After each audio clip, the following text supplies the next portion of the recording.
Good evening. This is your host with Speaking Mind Radio, here to report on a shooting that occurred at the Abundant Life Christian School in Madison, Wisconsin, with multiple injuries reported.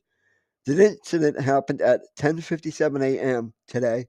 The Madison Police Department is investigating the incident, and Chief Barnes provided an update this afternoon at 12:15 with another update around 2:30. A reunification center has been set up at the SSM Urgent Healthcare Clinic at 1821 South Stoughton Road for parents to reunite with their children.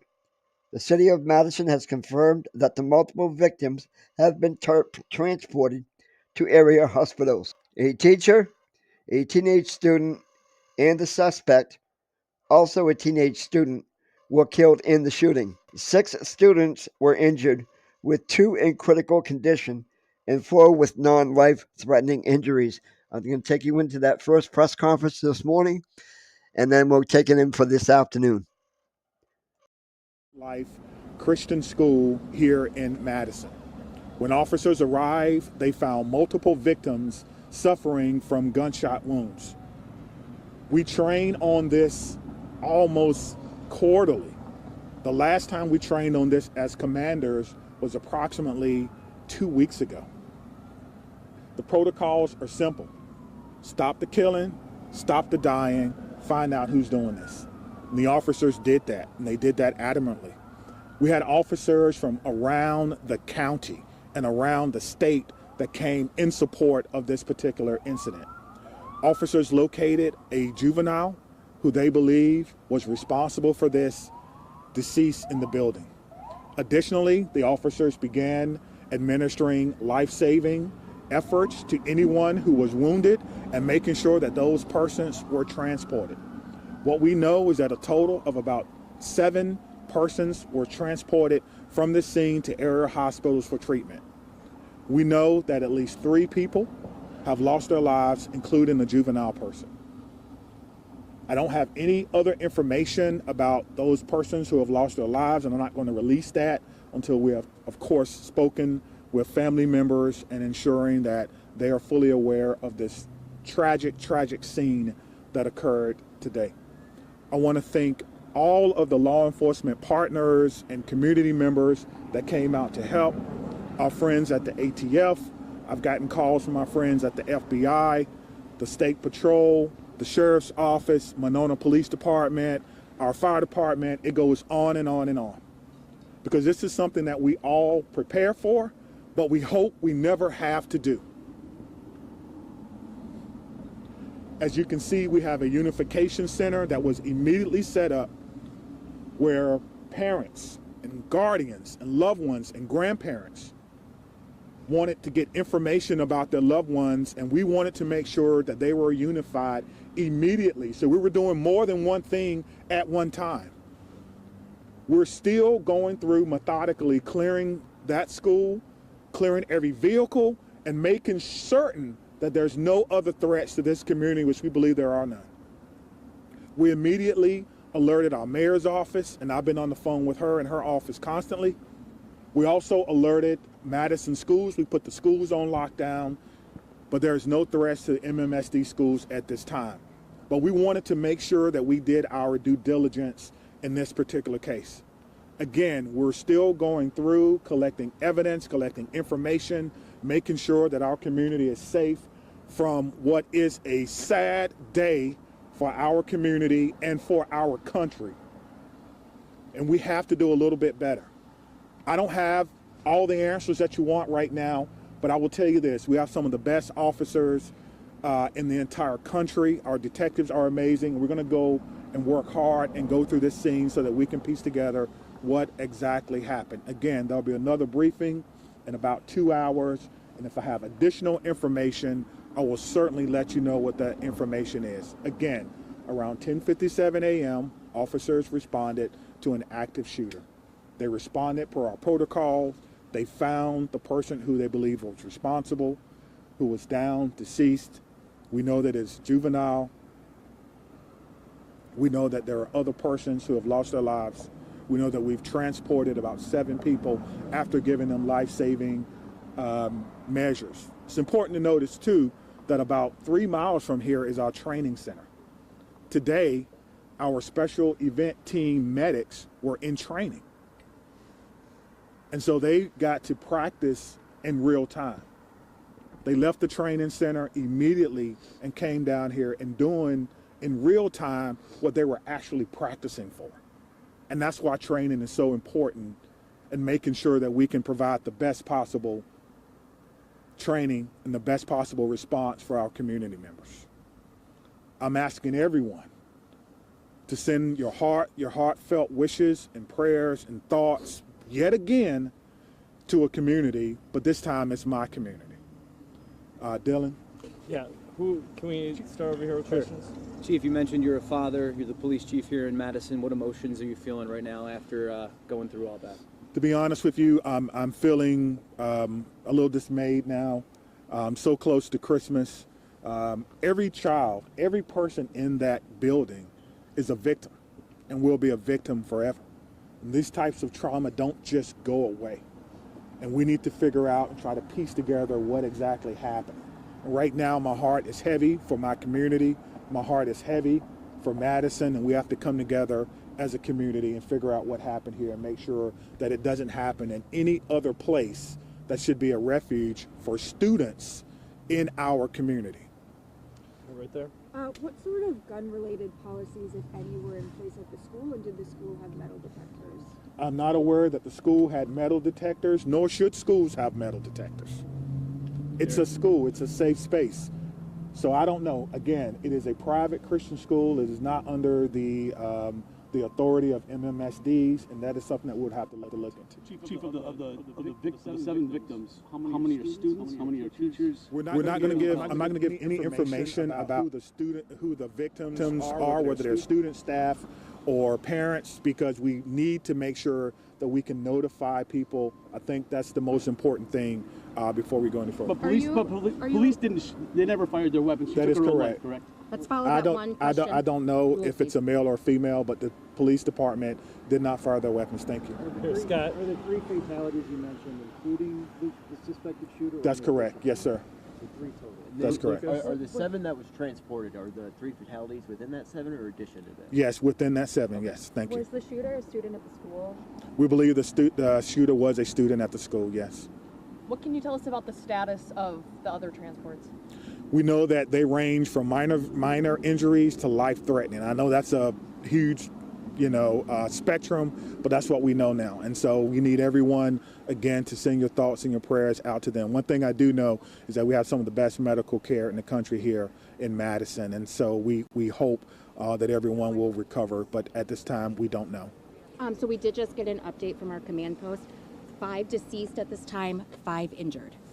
So a total of 10. You know what So a kind total of of gun was 10. used? Again, this is a ever evolving situation. Just hearing that, what does that make you think? How does that make you feel? That we have to do a better job in our community on a Monday, right? So close to Christmas, that we're updating victims. And so there's a lot of work that has to be done. And we're committed to doing that work. We just ask for your patience. I think the most important part is the reunification, again, that we spoke about, making sure that those persons who were in the schools, whether they're staff, students, or what have you, are reunified, and we have done that. Again, I want to say thank you to all our partners. Again, our friends are here from the ATF. They're going to help us. I heard the question about the gun. I don't know yet, which is why we have a great partnership with the ATF that will help us determine the origin of this gun and where it happened. So I'm going to leave it at that, and we will have another press conference. Stephanie has the location. We're doing 2:30 at Fire Station 14 in their community room. 2:30, Fire Station 14. Steph, Okay. can you confirm the 5 who are dead? Does that include the shooter? That doesn't include It the was, shooter. Are the yes. victims it was. students, teachers, a mix? Yeah, again, we're not going to talk about families. Don't that do that. until we notify all the families that may be involved. Again, this is an 17-year-old girl. ever evolving situation, and we're trying to figure it out. What did you say, Has the man? school been cleared? Are all the students out of the school? The school has been through a secondary clearing. We're doing another one now with the help of bomb dogs, just in case. We want to clear vehicles and things of that nature. So we're going to take our time, and we're going to go through and we're going to do everything that we can. So All right, thank you very much, and we'll see you soon. Okay, Thank you. Fire 2:30. Station 14 in the community room. This is Are the students still in the school right now? They're out.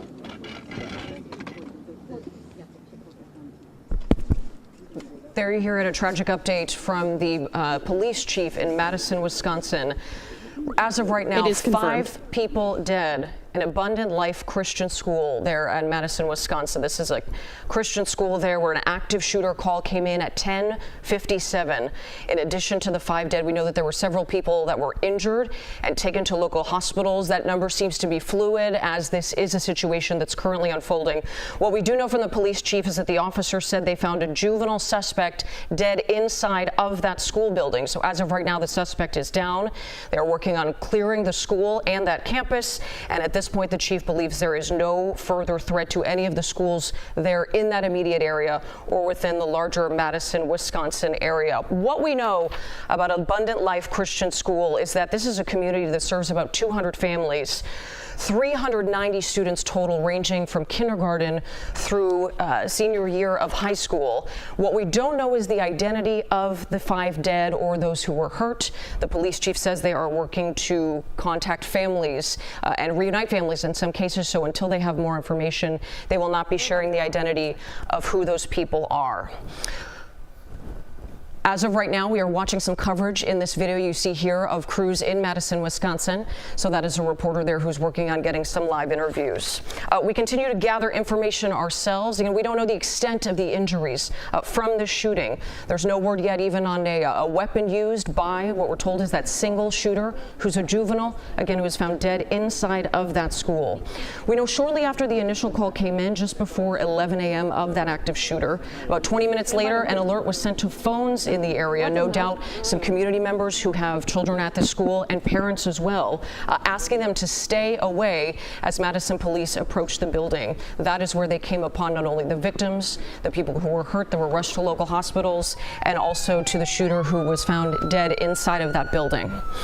We have partners there from our CBS crews who are feeding us this video, giving us a look at that emergency response from the scene. They are sharing with us what it looked like in the moments after the response. There you see an ambulance going by, taking the people to a local hospital.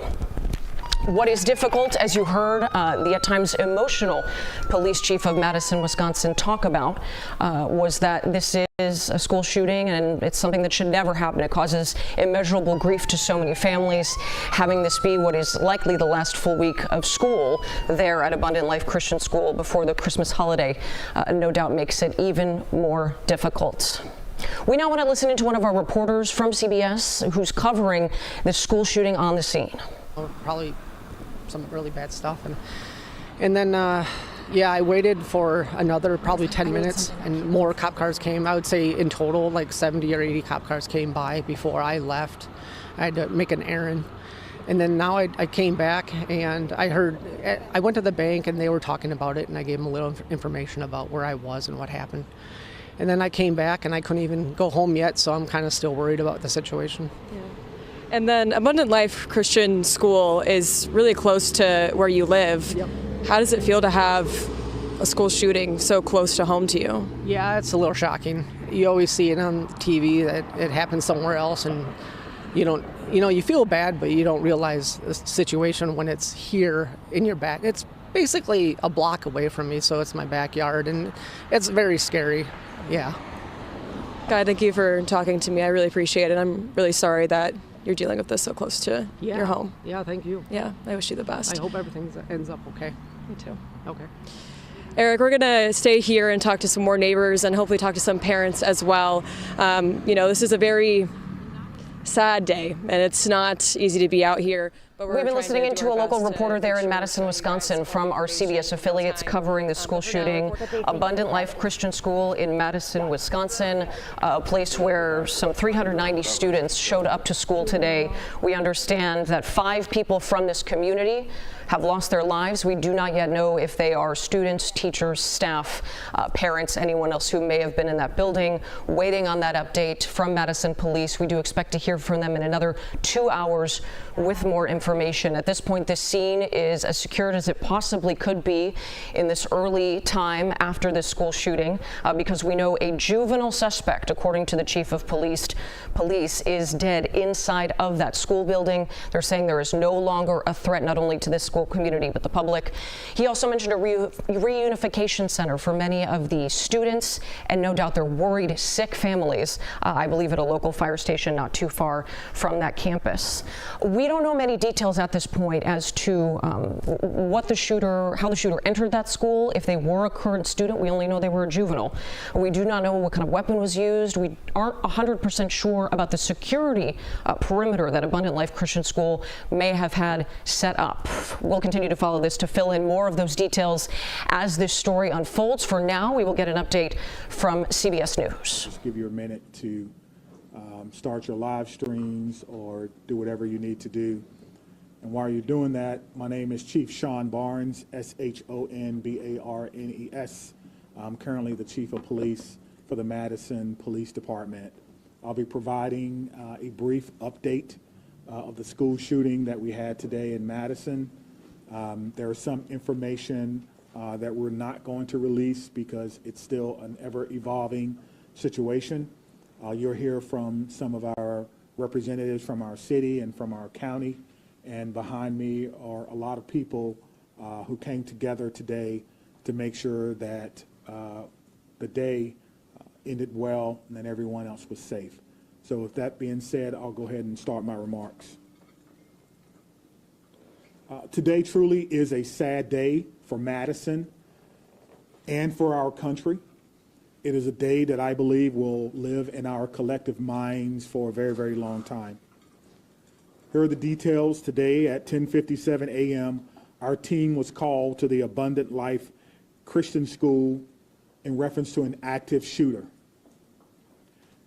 We know that 3 people are dead, including the suspect shooter. We know that the suspect shooter was a teenage student who attended the school. At this time, we're not releasing the age or gender of the student or any other identifying remarks about the student. 2 other people have died that died were a teacher and a teenage student. 6 other people were injured. 2 students are now in critical condition in the hospital, and these injuries are considered life-threatening injuries. 4 students are also at other area hospitals with non-life-threatening injuries. But these are just the physical injuries that we know about. We know that this was the middle of the day, of a school day, and so there will be other injuries that we'll have to face for a very, very long time. And we're going to do everything we can as a community to heal those injuries as well. Many of you have asked me about the why of this. Why did this happen? What do we know? What was the motivation? I do not know. But I will tell you this, our detectives are working hard in the investigative process to find out as many answers as we can so that we can further prevent these things from happening, not only in this community, but in other communities around our country. I think we can all agree that enough is enough. And we have to come together to do everything we can to support our students, to prevent press conferences like these from happening again and again and again. The school building itself is clear. We have cleared the school. There's no other threats or danger to the community. We're in the process now of what we call reunification. And what that simply means is making sure that every student that was in the school is present and accounted for and returned to their loved ones. This usually takes a while, but we have practiced, unfortunately, and practice and practice, and that's why we're able to reunify students with their parents within hours of a school shooting. The reunification is taking place at the Dean Clinic on Stoughton Road, and I certainly thank them for their help. Again, we need our public to find an alternate route. If that is your normal way home as we get closer to the end of the day, please be patient or find another route home. We're currently processing the scene. We're interviewing those who may have been witnesses, and we're obtaining search warrants to get additional information.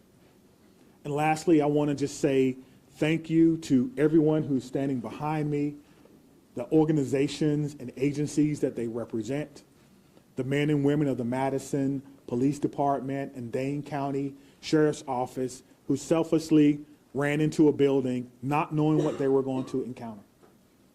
Many of you know this about me, but I started my professional career, if you will, as a public school teacher back in 1997. And I taught public school for 4 years. It was one of the greatest joys of my life before becoming a police officer. And I can tell you what a special place our schools are. With that being said, we owe it to our community to do everything possible to ensure that it's not only a special place, but a safe place as well. And we're going to continue to do that. So we ask for your patience as information is coming in.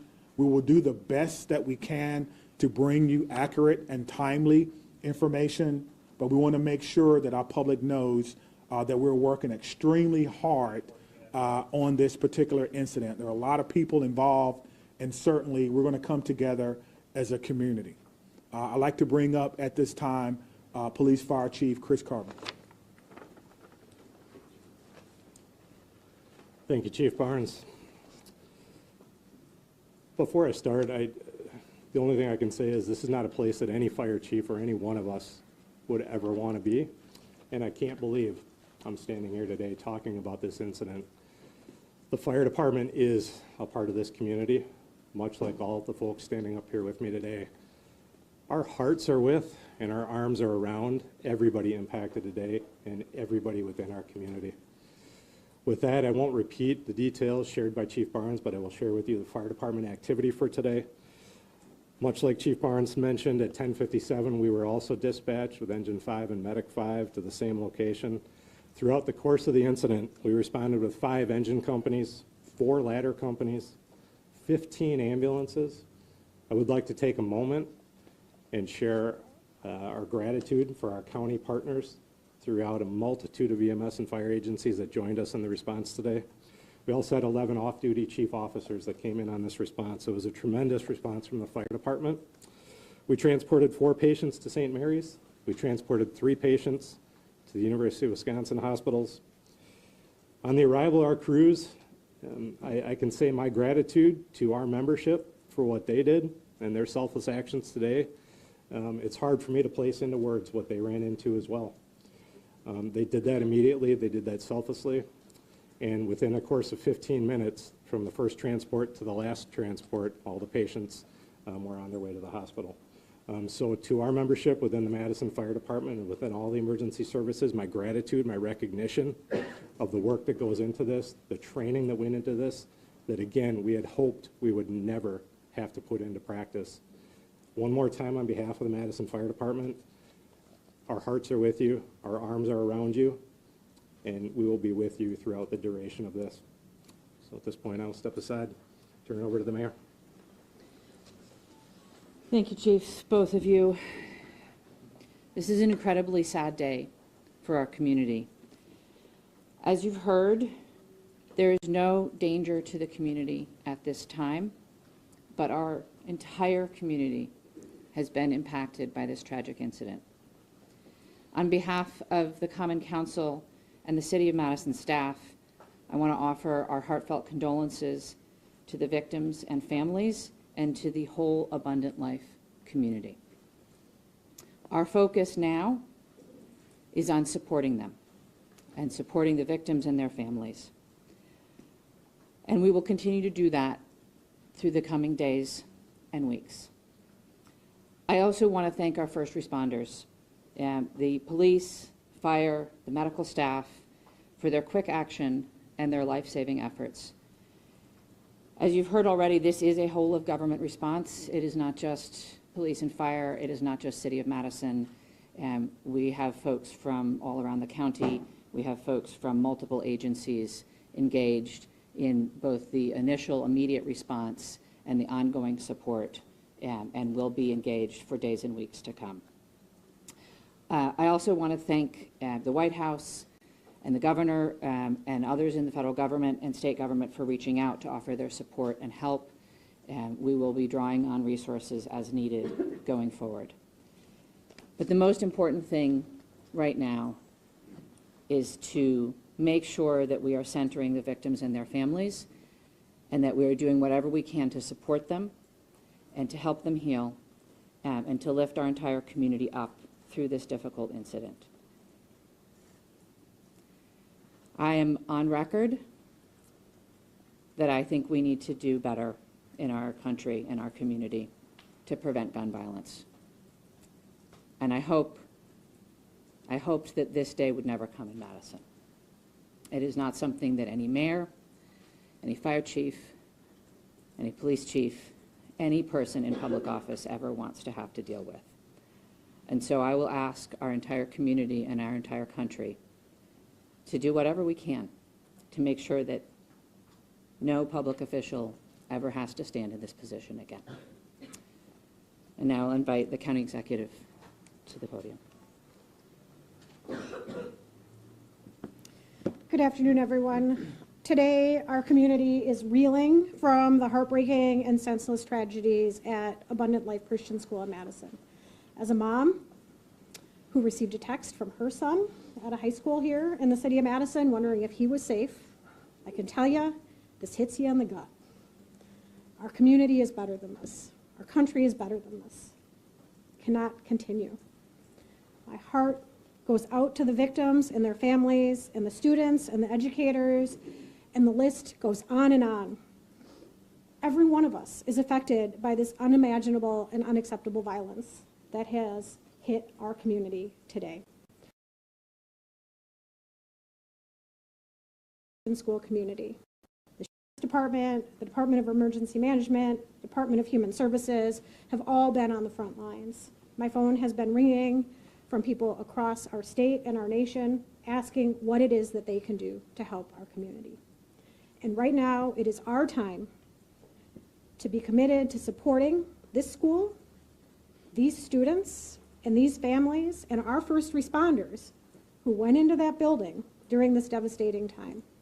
We must work closely with our law enforcement officers and first responders, mental health professionals, community leaders, and policymakers to ensure that we are taking care of one another. No community should ever have to endure such a tragedy. And my administration is going to do everything that it can to provide assistance to those who have experienced this devastating loss, and also do everything that we can to prevent such tragedy from occurring. To all of those who are grieving in our community, please know that you're not alone. Dane County stands with you. We're here to support you in any way possible. Please reach out and ask for help. The governor's office, as well as the mayor's office, and I will continue to update the public as we learn more. But please understand, there are many things that we cannot share with you right now. This is an active investigation. This is an active case. The SSM Health Clinic near the intersection of Buckeye Road and Stoughton Road is the reunification center. I know that that has been out, but we need to make sure that folks know where it is that they can go to be reunited with their children. Again, in the coming days, we are going to make sure that we are supporting those that have been most impacted by this. But folks, reach out, ask for help. This does not need to be the reality of our community. Thank you. All right, we'll start over here with questions. Just raise your hands. Tell us, how did this unfold? Can you give us a bit of a timeline, how your officers got into the building? Sure. We received the call at approximately 10:57 a.m. Someone from the school called 911 to report that there was an active shooter. That means something different to us, obviously. There's different protocols that go out, tone alerts even, so that even if officers are busy doing other things, they respond. One of the things that I do want to note is that our training center is about 3 miles from there. We have special event team medics, those that work with the fire department, responded to this particular scene from their training day. So what began as a training day became an actual day. And so that's how this call originally came in. Nicholas, did you have a question? What can you tell us, if anything, more about this shooter and what their motivations were, or have you made contact with their family members? Anything updated on that? Sure, there's nothing new that I can tell you about the shooter at this time. Again, as difficult as today is, that's still someone's child that's gone. That's still someone that has to deal with what happened today. And so we want to make sure that we can ensure as much cooperation as we can. You asked me about why, as I stated before. I don't know why. And I felt like if we did know why, we could stop these things from happening. But what I will tell you is, as soon as we are done with the investigation, any information that we uncover that will not compromise the safety of anyone involved or compromise the confidentiality of any of these children that are involved, we'll tell you. I just ask for your patience. All right, over there. Sorry, go right ahead. Chief, what kind of gun was used today? We know it was a handgun. We know a handgun was recovered. All right, sit down right there. Was the shooting confined to one classroom, or did it spread out throughout multiple? We know it was confined to one space. I do not know if it was a classroom or a hallway. One of the things that we've gotten very good at, certainly different from in my day, is that if you do not need to be in a crime scene, you do not need to go to a crime scene. And so the crime scene and those persons who were involved, they have that crime scene locked down. I did not go or enter into that crime scene. But if you can imagine, most schools, the students go together, but they are segregated. So on each different floor, in each different group. And so there's no evidence that anyone else was injured that was not in the age group. Danielle? What can you say at this time about how school staff responded when the shooting started? I cannot speak to how the school staff responded. You know, we did have injuries, but it could have always, of course, had additional injuries. I do not know what the school's protocols are. Again, this is a private Christian school. I know that we have a very good rapport with MMSD, Madison Metropolitan Schools, public schools. So we have done trainings for them before, but I would assume that most of the teachers have the same or some similar type of training as a part of their certification. There's conflicting reports online about how many students are enrolled at the school. Can you confirm approximately how many students attend the school? I do not know how many students attend the school, but their website says that they serve about 200 families. Right in the back, white. What kind of support systems are going to be made available to people who are affected by the attack? That's a good question. As you heard from our mayor and our county exec, we have services within our government that will be made available to them. I have a lot of confidence that they're going to follow through on that, and we'll make sure that that persons who need to. Do you guys want to speak to that? So, Dane County Human Services, as well as the Red Cross and other consolidated agencies, are already on scene. And we will continue to be on scene, and those resources will be bolstered. Again, please reach out. You are not alone. We are going to navigate this together, and there are people who are affected by this trauma who are not in the reunification center or at the school. We need folks to be reaching out because we do have resources available. Did you know if Abundant Christian Life School, did they have a school resource officer employed? It's not my knowledge that they had a school resource officer. That if they did, it would be a police officer, and I know where they all are, and they're not in the schools right now. 15 in the back there. So in terms of witnesses that you mentioned about investigation, what is that looking like, and how many Sure. witnesses are you guys speaking of? Sure. So the detectives will talk to anyone who may have seen this particular event unfold, anyone that may have been unfortunate to hear something. They will be talking to them. It's my understanding that that's in process now, and everyone is cooperating fully. That will give us an idea of not only what unfolded, but it could answer the question to motivation, because again, the students who unfortunately had to witness this. But that's not something that we want to rush. We're not going to interrogate students. We're going to give them an opportunity to come in and speak to what they may have saw when they feel ready, which is why some of these questions can't be answered right now. All right, Inspector Rowe. How do you reassure the community that it's still okay to go back to school? I mean, everybody's got kids, and I think, maybe it happened at this school, but there's everybody that's got a kid anywhere, right? This in Dane County, it's going to be hard. Yeah, I think you're asking me, how can I say 100% that no child will ever be harmed in school? I can't. No police chief can. But all I can tell you is that we have systems in place so that if something happens, we can respond like we did today. I can tell you that our mayor and our county exec has committed resources to not only public health, but also mental health. I can tell you that every teacher that I've ever had contact with at MMSD cares deeply about their students. Every staff member, I talk to staff members all the time who tell me things that are going on in the schools and want to do whatever they can, even if it's under anonymity, to let me know that they want to have a safe school. So my reassurance to the public is that if you see something, say something. If you know someone who may be going through a difficult time, please reach out to someone. And I think what I can do is make sure that our police department is transparent and open and honest and inviting for people to call and give information. I think MMSD does an excellent job of that, and the same thing can be said for any other private school. If you want to give information or you need someone to talk to, I can promise you we'll have someone there to get that information. All right, then.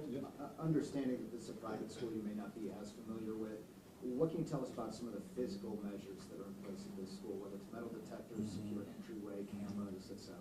Yeah, that's a good question. I've never been in this school, unfortunately. I'm not aware that there were metal detectors in the school. That's something that we can certainly look at. Most schools have some form of surveillance or public space cameras, but that will be, of course, part of the investigation process. Scott. Chief, can you clarify? You said 7 were injured, but 6 were hospitalized. Does that mean one's been treated at least? And secondly, is the shooter's family cooperating with the investigation? Yeah, so that's 2 questions, but let me try to handle the first one. So I'm trying to go back to my notes. So we do know that 1 person was pronounced at the scene, and so that may be the 7th person. But we can get you all that information just when we're done. I'll have my PIO give that to you so you can report it accurately. And what was your second question? Is the shooter's family cooperating? At this time, yes. So you have made contact with the shooter's family? We have. And what were the steps to do that? It's through the investigative process. Okay. Lauren. Is the shooter's home being searched? We've got some information about that is ongoing.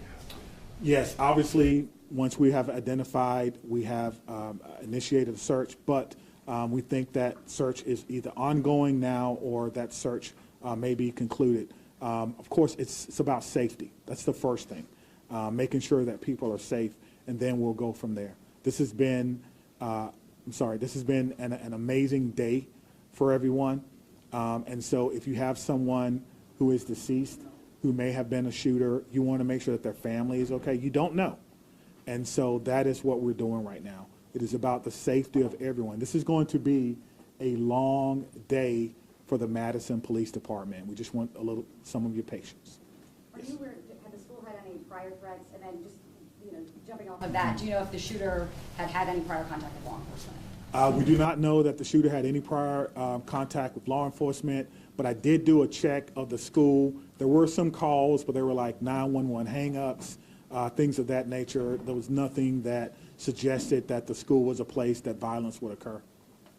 Chief, I know that you mentioned that the shooter died of a self-inflicted gun wound. Did that happen before officers arrived at the school or when the shooter saw officers coming into the school? Yeah, so let me say that the cause and manner in which the shooter died will be determined by the inmate. But what I can tell you is the shooter was dead upon our arrival, police department arrival, and no officers fired their weapons. Okay? What are these search warrants you're executing? Are they at the residence on like a device the shooter had? What do you, I'm sorry. The extent of the search warrant. Yeah, so the extent of the search warrant is to be able to go in a place that we don't have permission to be in and make sure that everyone is okay. And then if there's any evidence that we think we need to collect, we could only do that with the use of a search warrant. And so, again, we have to determine if there is evidence that we will need. Everyone wants to know what led up to this. Are there any additional threats to public safety? Is this person or was this person by themselves? There are a lot of questions that we want to answer, but we have to answer the safety questions first, and then we'll move on to some of the more investigatory questions. Are you in possession of any of the shooter's devices? I am not, no. I'm wondering about metal detectors. You mentioned in the first meeting that you were not a fan, and that this school probably doesn't have them. And do you know other schools that do? Do you think that that's something we should start talking about, metal detectors in schools? I guess the question is, would you want your child to go to a school with or without metal detectors? I can't answer that. I can't. Right now in a school without them. Yeah, absolutely. So the idea is to create the safest environment that we can without metal detectors. That is my answer. Chief, this was a shooting at a Christian school right before the Christmas holiday. Can you address the impact of that? And is the Christmas holiday at all, in your belief, related to as a motivation for the shooting? Yeah, so to the question of motivation, we don't know why, but to the question of so close to Christmas, we have a lot of people going to be impacted. If it's a Christian school, then obviously our holidays, our Christian holidays are very important to the students, very important. It's a time for family. Students probably getting ready to go out on break, and now the break will be a little less about celebrating Christmas than more about celebrating perhaps friends and loved ones and staff members who perhaps lost their life. That's why I'm asking everyone to, of course, keep Abundant Life Christian School in your thoughts and in your prayers, and we'll get a couple more, okay? Okay, real quick, Phoebe. So it's a private school that takes public money through the voucher system. So what has this revealed about maybe gaps in security or training for staff? Is that something you're thinking about whether schools that are private that take public money need to be, kind of on par with public schools when it comes to safety? Well, what I'm telling you is that in 1997, I began my professional career as a public school teacher. I taught history for 4 years before becoming a police officer. So I did not get far enough to take courses in administration and budgeting of schools. I don't know what governs private schools, if they receive money, where that comes from. That would probably be a question that you would probably need to ask someone who's more intimately involved in the school system and what their requirements are if they do receive that. But you could probably compare what has happened or what goes on, their security measures, with the security measures of any school in MMSD, and then that may give you your answer. That's a very... one very quick follow-up. Because there has been some criticism to other law departments in their response to these school shooting incidents, particularly Uvalde. How did that inform your game plan today, and how quickly were your officers able to get into the school? What were they told to do? Sure. We train on this, as I spoke about earlier. When officers arrive on the scene, they immediately go in, which we did in this case. Stop the threat, stop the killing, find the killer. That's how we train, and that's exactly what we did today. There's no waiting, there's no coordination of who's in charge. Everyone knows exactly what to do. I spoke about this earlier. We train on this constantly. Our commanders, including the fire chief and I, was in a commander's training less than 2 weeks ago, going over this exact same scenario for another fictional location. And so all of that came into play today, and our officers performed extremely well based on their training and based on the expectations that they know exactly what to do. Stop the threat, stop the killing, find the threat. Right, I promise to follow up. Can we just do one more? Well, hold on, right here. Thank you, all. Yeah. I think the questions have been asked, and we're straying a little far from what's most important at this point in time, and that is the victims and their families. I have 3 things to add. First of all, There is a lot that our community can and will do in the coming days to support the victims and their families, and we will have more information at future briefings. If anyone, and I would urge you all to include this in your stories, if anyone needs mental health support as a result of this incident and the coverage of it, I encourage them to reach out to 988 by phone or text and to get the mental health support that they need. It is incredibly important that we take care of our community in this very difficult time. We all have a role in preventing gun violence. Our entire community needs to be part of the solution here. There are many things that we can do, and we can have those conversations in coming days. But first and foremost, what needs to be the priority for all of us is supporting our young people. And that is where our community's attention needs to turn at this point in time. The police department, the fire department, the city, the county will share additional information about the investigation as it becomes available. But I urge you all to help our community find resources to support their mental health and to find resources to support the victims and families at this time. Thank you all. Where can people go to see your updates? What can you tell them? It'll be on cityofmadison.com. Me, Stephanie, and Cynthia will stick around and answer any other questions, but that's all. Let me say just before I go, because the mayor mentioned that this was a whole of government response. It certainly was, and there's so many people that we want to thank. We cannot thank everyone, but it's also a whole of law enforcement response. Even though we are in different agencies, we all have the same training. And so I want to thank our partners with the FBI who are here with me today, partners with the ATF, Dane County Emergency Management. Of course, we already talked about our fire department.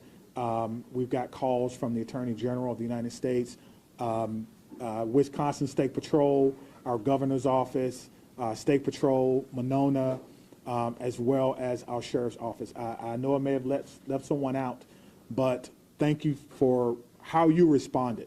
Professionally, quickly, and according to the way that we all train, and it all came together to ensure that no other persons were hurt. Thank you. Chief, could you just say what time you guys made entry? We just want to nail that. 10:57. But that's the time you made Oh, entry. ladies, all right, in 1 minute?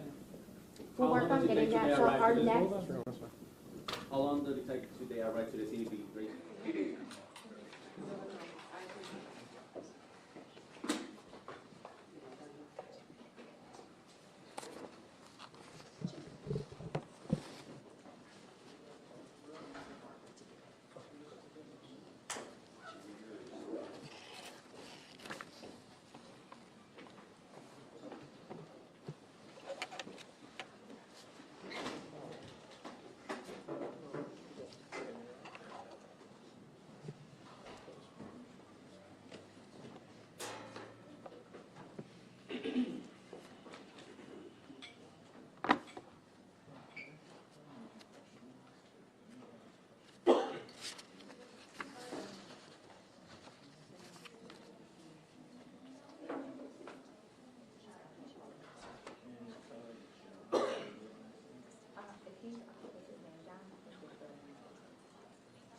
All right, and we'll do questions just like last time afterwards.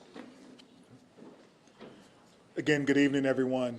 My name is Chief Sean Barnes, SHONBARNES. I'm going to give you a detailed briefing of everything that happened today and include some new information that was not available earlier, as I promised. The Madison Police Department responded to a mass shooting at the Abundant Life Christian School today. Officers were dispatched to the school, which is located on the city's east side at 10:57 a.m. They arrived to find multiple people suffering from gunshot wounds. 3 people, including the shooter, are dead. The shooter has now been identified as 15-year-old Natalie Rupnow, who went by the name Samantha. She was a student at the school, and evidence suggests she died from a self-inflicted gunshot wound. The official cause of death will be released by the Dane County Medical Examiner pending the conclusion of their examination. She was pronounced deceased while in transport to a local hospital. A teacher and a teenage student were pronounced dead at the scene at that school. 6 other students and a teacher were injured and taken to area hospitals. 2 students remain in critical condition and have life-threatening injuries. A teacher and 3 students were treated for non-life-threatening injuries. 2 of these have been released and discharged from the hospital. The other 2 survivors are considered to be in stable condition. At this time, we believe there was only one shooter involved. We are still working to determine a motive. Detectives have talked to her family members this evening, as well as conduct a search of the shooter's home here in Madison. The shooting happened inside a classroom in a study hall of students from mixed grades.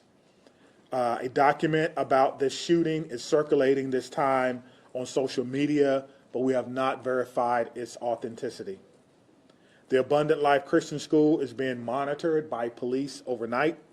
At this time, no one is allowed inside or on the school property. The Madison Police Department is aware that people are hoping to hold a vigil at the school tonight. We're asking you not to do that, as this location is still an active crime scene. So I'm going to go over the timeline of events for you. At 10:57 a.m., a second grade student called 911 to report a shooting had occurred at school. Don't let that soak in for a minute. A second grade student called 911 at 10:57 a.m. to report a shooting at school. Officers were dispatched to the school at 10:57. A deputy with the Dane County Sheriff's Office was the first officer to arrive on the scene at 11 a.m.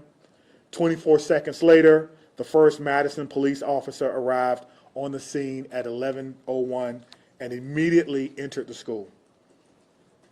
Officers bravely entered the building as soon as they arrived, not knowing what they were going to encounter. At 11:05, officers inside the school alerted people that the shooter was down and that a gun had been recovered. At 11:05, the Madison Police Department also began setting up for parents and guardians at what we briefly described earlier for you as a reunification center that occurred at 11:05. The Madison Fire Department was dispatched to the scene at the same time. They arrived at 11:05 and began linking up with officers who were also inside, and they were instrumental with providing aid to victims who were suffering from gunshot wounds, potentially saving lives. The first public notice about the shooting was posted on the Madison Police Department Incident Report website at 11:13 a.m. Officers began clearing the school building at 11:14, and bomb dogs started to clear the facility at 11:23 a.m. The Madison Fire Department began transporting patients at 11:26. Again, we want to stress that EMS arrived on the scene at 11:05, immediately connecting with officers to enter the scene, not knowing what they were going to experience. Press briefings occurred at 12:15, 12:30, 5:30, and now at 8:30 p.m. Central Standard Time. Let's talk a little bit about our law enforcement and our community partners. Multiple agencies assisted with the response to the shooting. The Madison Fire Department and several other Dane County and EMS agencies, the Dane County Sheriff's Office, the University of Wisconsin Police Department, the FBI, the ATF, all have played major roles in our response and in our investigation. We also want to acknowledge UW Hospital as well as St. Mary's Hospital for their work in treating the survivors of today's school shooting. community resources.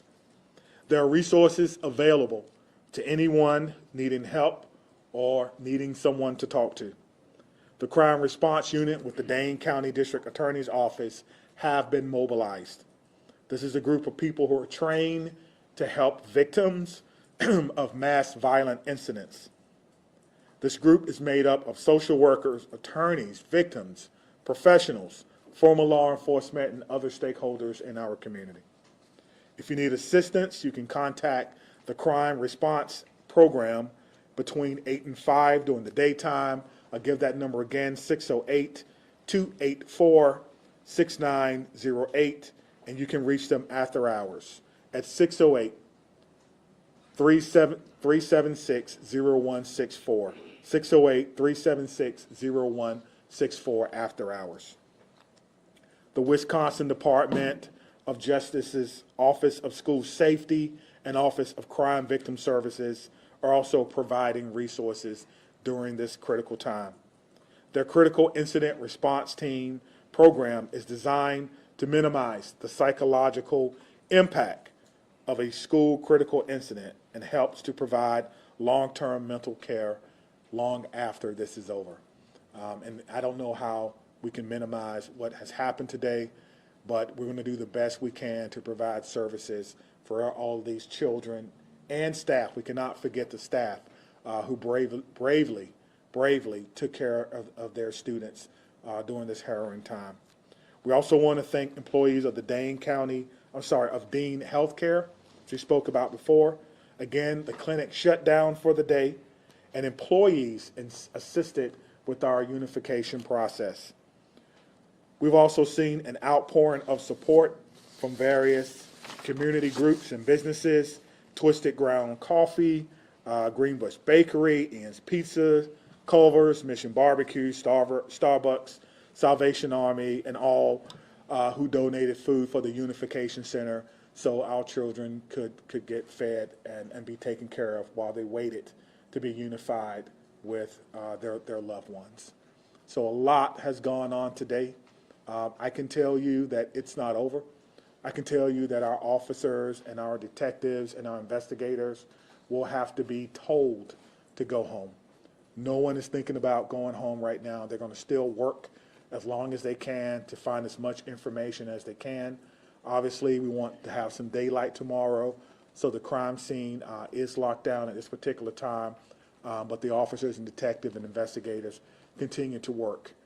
This has been a rough day for our city. This has been a sad day. This is going to be a day that will be etched in the collective minds and memories of all those from Madison. It's been a long day for you as well. Thank you for covering it, trying to get the information out to the public as early and as often as we can.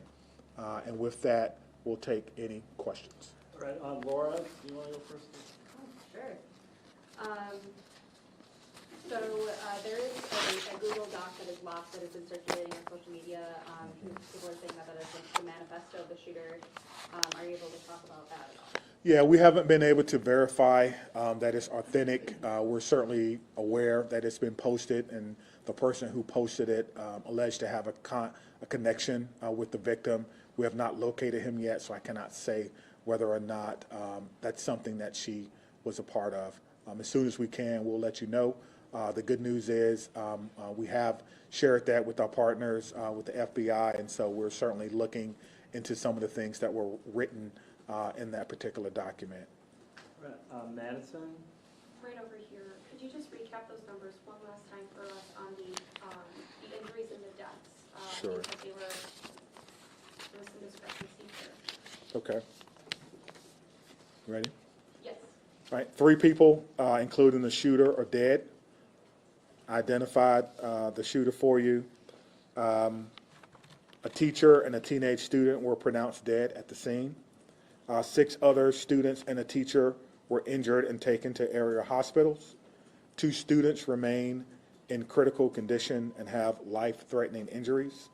A teacher and 3 students were treated for non-life-threatening injuries, and 2 of those have been released or discharged from the area hospital. I'm just gonna jump in. It's 2 students in critical condition, and then 4, including a teacher, and 3 students with those non-life-threatening injuries. Thank you. Lucas from the State Journal. How did this 15-year-old get a hold of this gun? Do you know at this point, was it given to them? It's a good question. How does any 15-year-old get a hold of a gun, or anyone for that matter? You know, you get into the philosophical question about guns and gun safety, something that we all should be talking to our loved ones about. That's something that will be a part of this investigation. We are certainly speaking and talking with the parents who are cooperating to determine if they were gun owners and if they had guns. But at this time, again, we're still talking with them. It's been a long conversation. We appreciate them cooperating with the investigation. Okay, Maddie from WISC. Is there anything else you can tell us about communication with the parents or the family? No, just that they are cooperating with us right now. We're currently speaking with the father at one of our facilities, trying to determine what he may knew or may not have known about what happened today. But again, you know, he lost someone as well.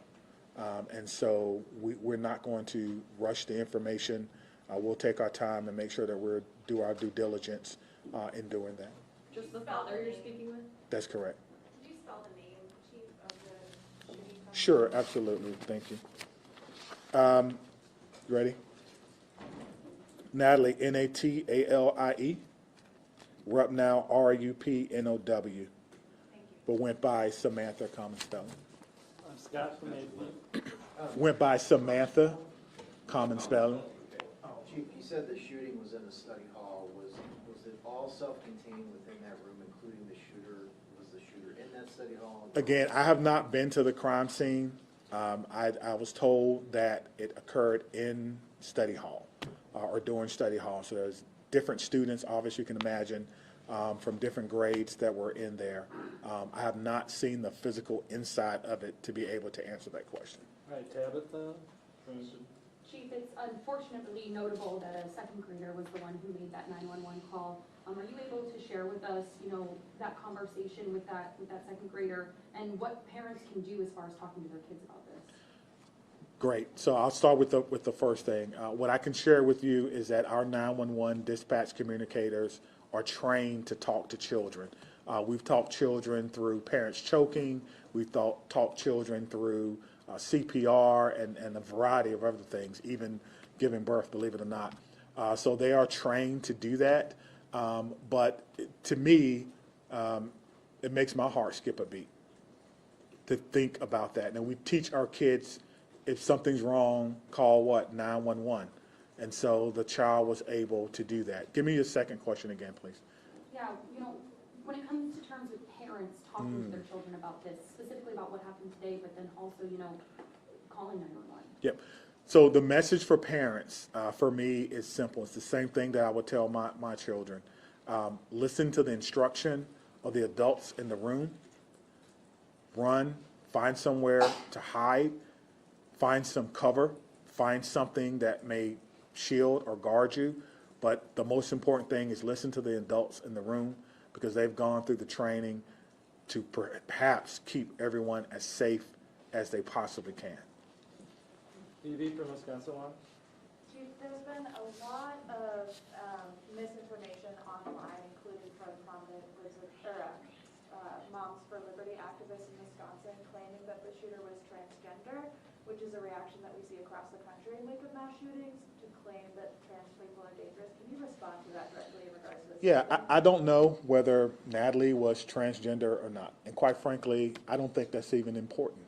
I don't think that's important at all.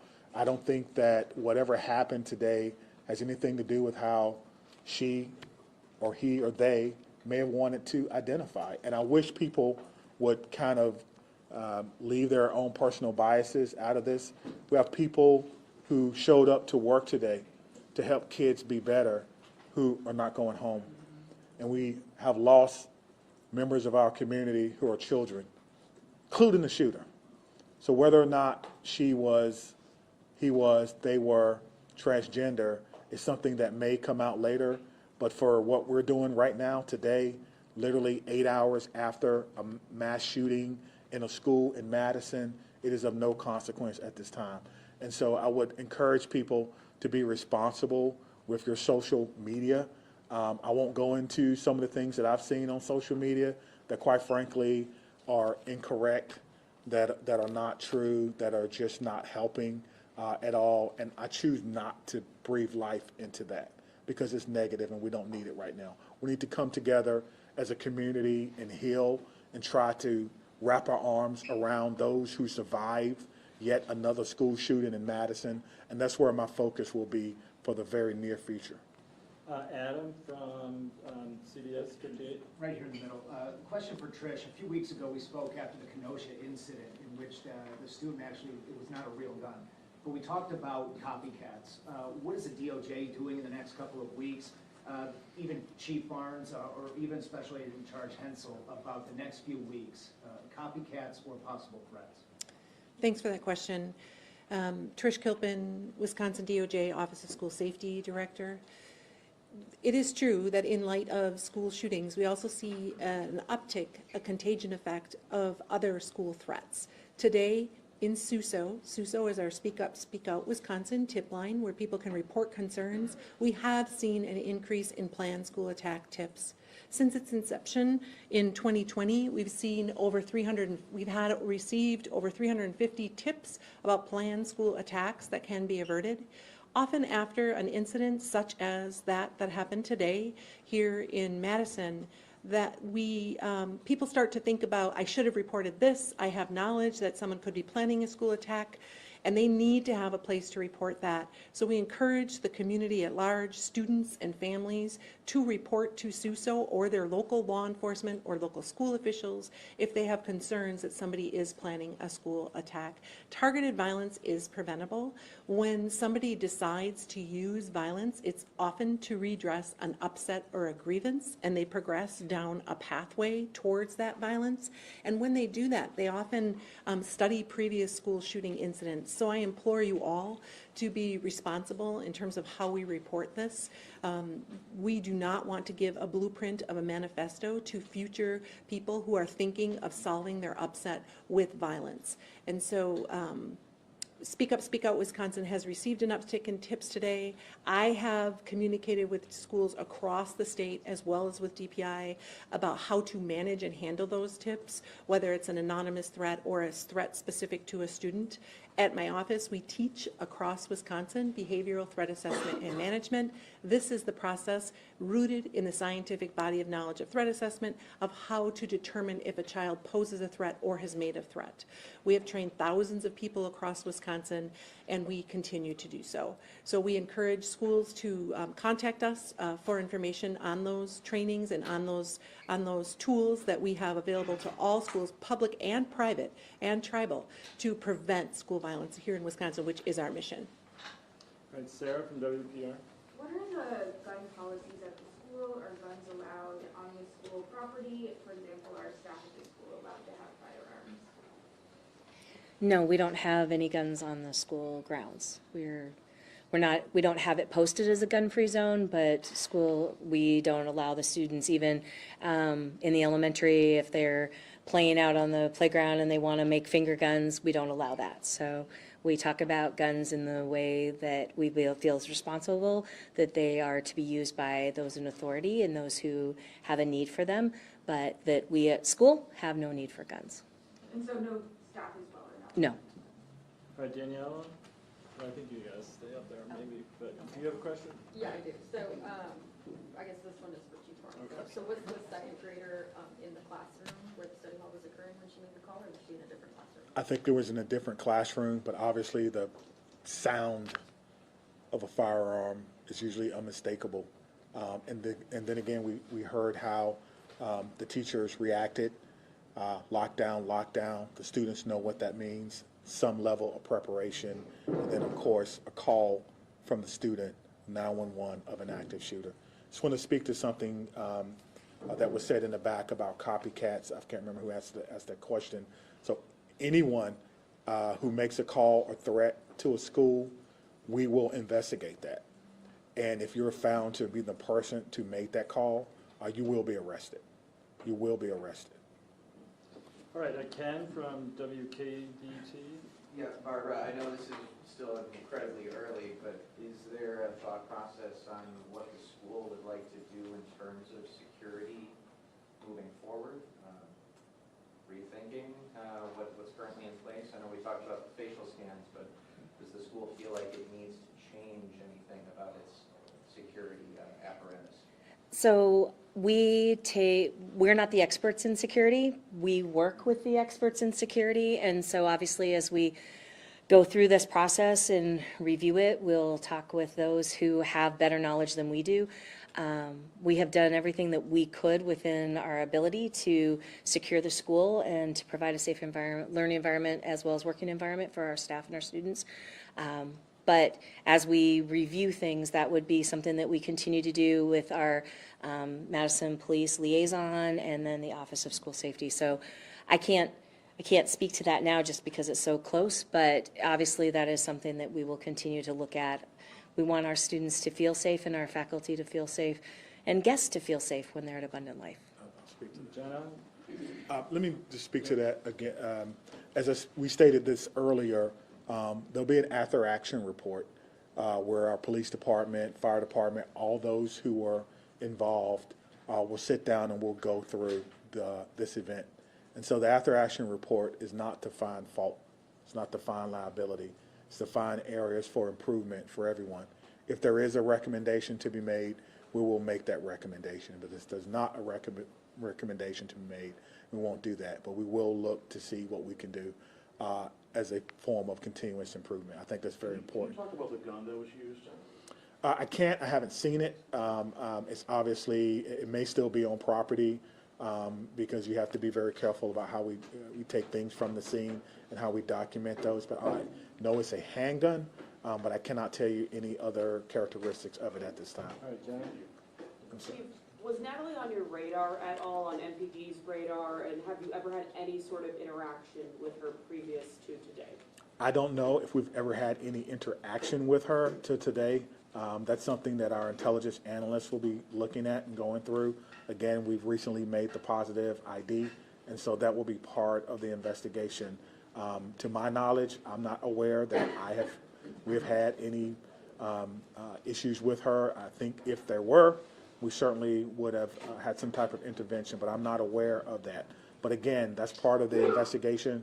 We have a criminal intelligence section, and part of their job is to try to do background on people and where they are. And in addition to that, we also have some resources from the FBI, just in case people live other places, right? Not just in Madison. And so we're trying to put it together. I think that's what you're trying to get at. What do we know about this person? All right, we'll get back to you, but okay. One of you from ABC? All right. Is there any additional information that you can give to us on Natalie? What her academic record, disciplinary record, if any?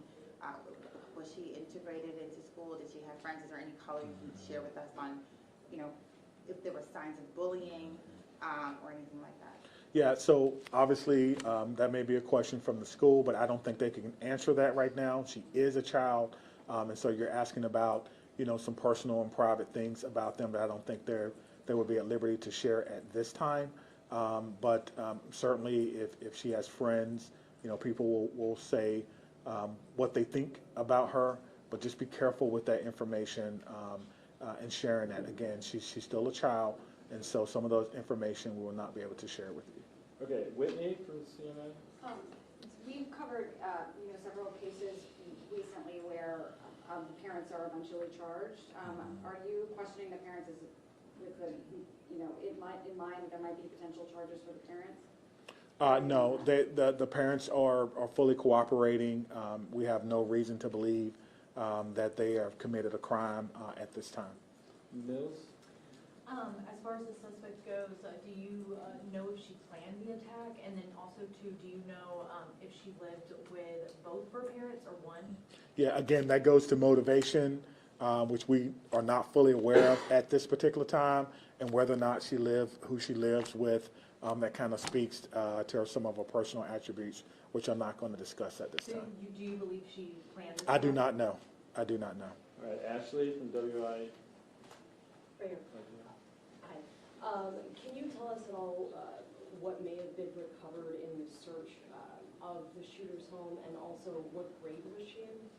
I'm not sure what grade she was in, but they're still searching, and so they're still going through evidence in the home, and so we do not have a complete list of the things that were collected from the home. Again, that was done with the consent of the parents. Earlier we talked about a search warrant. We did not have to execute that search warrant because we had the full cooperation of the parents. Were there any weapons? Again, that would speak to what was collected, and I don't not know what was collected because I believe they're still working to go through that home. All right, Blake? Chief, back here, can you confirm at this point in the investigation if the home on Delaware Boulevard is the suspected shooter's home? Yes. And second part of the question, you talked about your officers running in to that scene. Can you talk about the conversations that you've had with those officers and what is kind of going through their mind mentally right now as they begin to kind of tackle this? Yeah, as they begin to kind of sit with what they were asked to do today. Before any officer can leave today, they have to go through what we call a checkout procedure. They have to go to our command post, they have to check out with a supervisor, and then they have to check out with someone in peer support. So no officer will go home today without having the opportunity to talk to someone who wears the uniform, who's specially trained to do counseling and crisis management. And so that's part of our checkout procedure. How do you lead them through this?